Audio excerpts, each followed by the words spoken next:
Hi, today we're holding Deuteronomy chapter 22, verse 8. If you build for yourself a home or buy a home that has a flat roof, you need to be sure to have a fence that no one should fall off your roof. Even if a person was destined to fall off a roof, you just want to make sure that it's not your roof that he falls off. For good things happen in the hands of righteous people, bad things happen in the hands of guilty people. And we want to be sure that we are on the righteous side of things. Forbidden mixtures. It's forbidden to plant multiple kind of seeds together in your field or in your vineyard. It is also forbidden to plow with different animals together. For instance, an ox and a donkey together should not be plowing. It is also forbidden to wear a cloth that has wool and linen in it.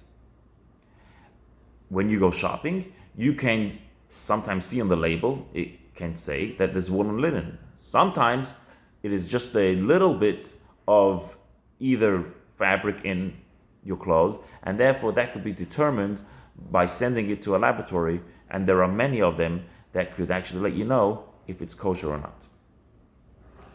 If a newly married couple, the husband accuses his wife of a sinful relationship with someone else, that could be checked with the Jewish court. If he is lying, then he would have to pay a penalty and stay married to her upon her will. If, however, it is found that he is right and there was a warning, there were witnesses involved, then she is liable for death. A woman that is married is not allowed to have another relationship with someone else. If a man and a woman that's married engage in a sinful relationship, they are both destined for a capital punishment by the Jewish court. If, however, a man overpowers a woman in a sinful manner, then he will be put to death and she not. Torah actually compares this to murder. Just like if someone is, God forbid, coming to murder you, you may protect yourself by murdering him.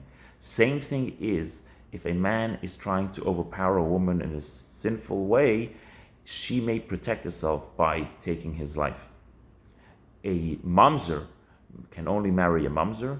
The nation of Ammon and Moab that did not help the Jews when they came out of Egypt with bread and food, anyone from their nation are not able to convert to Judaism. We discussed in the Tanya today the verse that Jeremiah had written in the book of Eicha. The book of Eicha is Lamentations that discusses the destruction of the temple and the suffering of the Jewish people. In there's a verse that says, Chaste Hashem kiloi samno, the kindness of God that has never ended. And if you look at the Hebrew wording of this verse, it doesn't say that God's kindness is never ending, but actually says kiloi samno, that we are never ending, that we are not complete. And why would the verse come with just such a strange language? So we can explain this verse based on what we've learned in the past couple days. That kiloi samno, because we are not complete, the Jewish people are not complete, because many of us have lacked in some Torah, some mitzvah observance. Therefore, chaste Hashem, therefore we have the kindness of God, meaning we are acting like the kindness of God. What is God's kindness? God's kindness is beyond limitations, beyond calculations.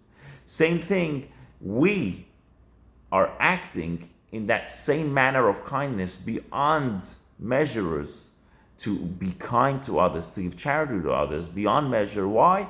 Kiloi samno, because we are not complete. Because we're not complete, we act in the way God's kindness would have acted.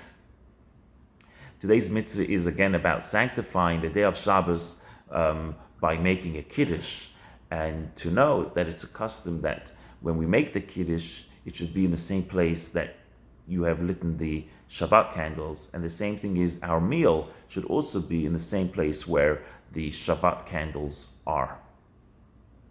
We started today to talk about the building of a home and the roof of a home. The Holy Shalah, he's called the Shalah HaKadosh. He lived in the mid-1500s. He started off his life in Europe and eventually came to Israel through Syria. He first was in Jerusalem and then in Tzfat and passed away in the city of Tveria.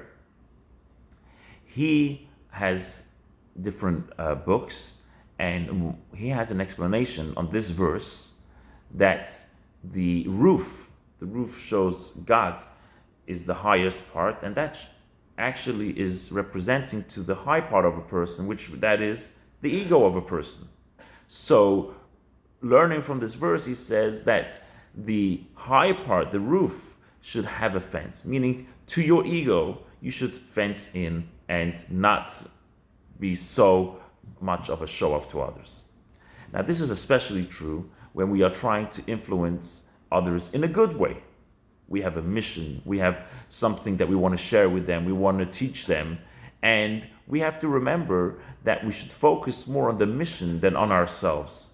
Sometimes if we get lost and we focus too much on ourselves rather than the mission, Yipol hanolfol mimeno, someone's going to fall away. The people are not going to want to listen to us. They're going to run away. So we have to be sure that on the roofs, on our own egos, we should put fence around them. And then we'll be sure that no one will be falling off or running away from the mission that we are trying to accomplish. Have a wonderful day.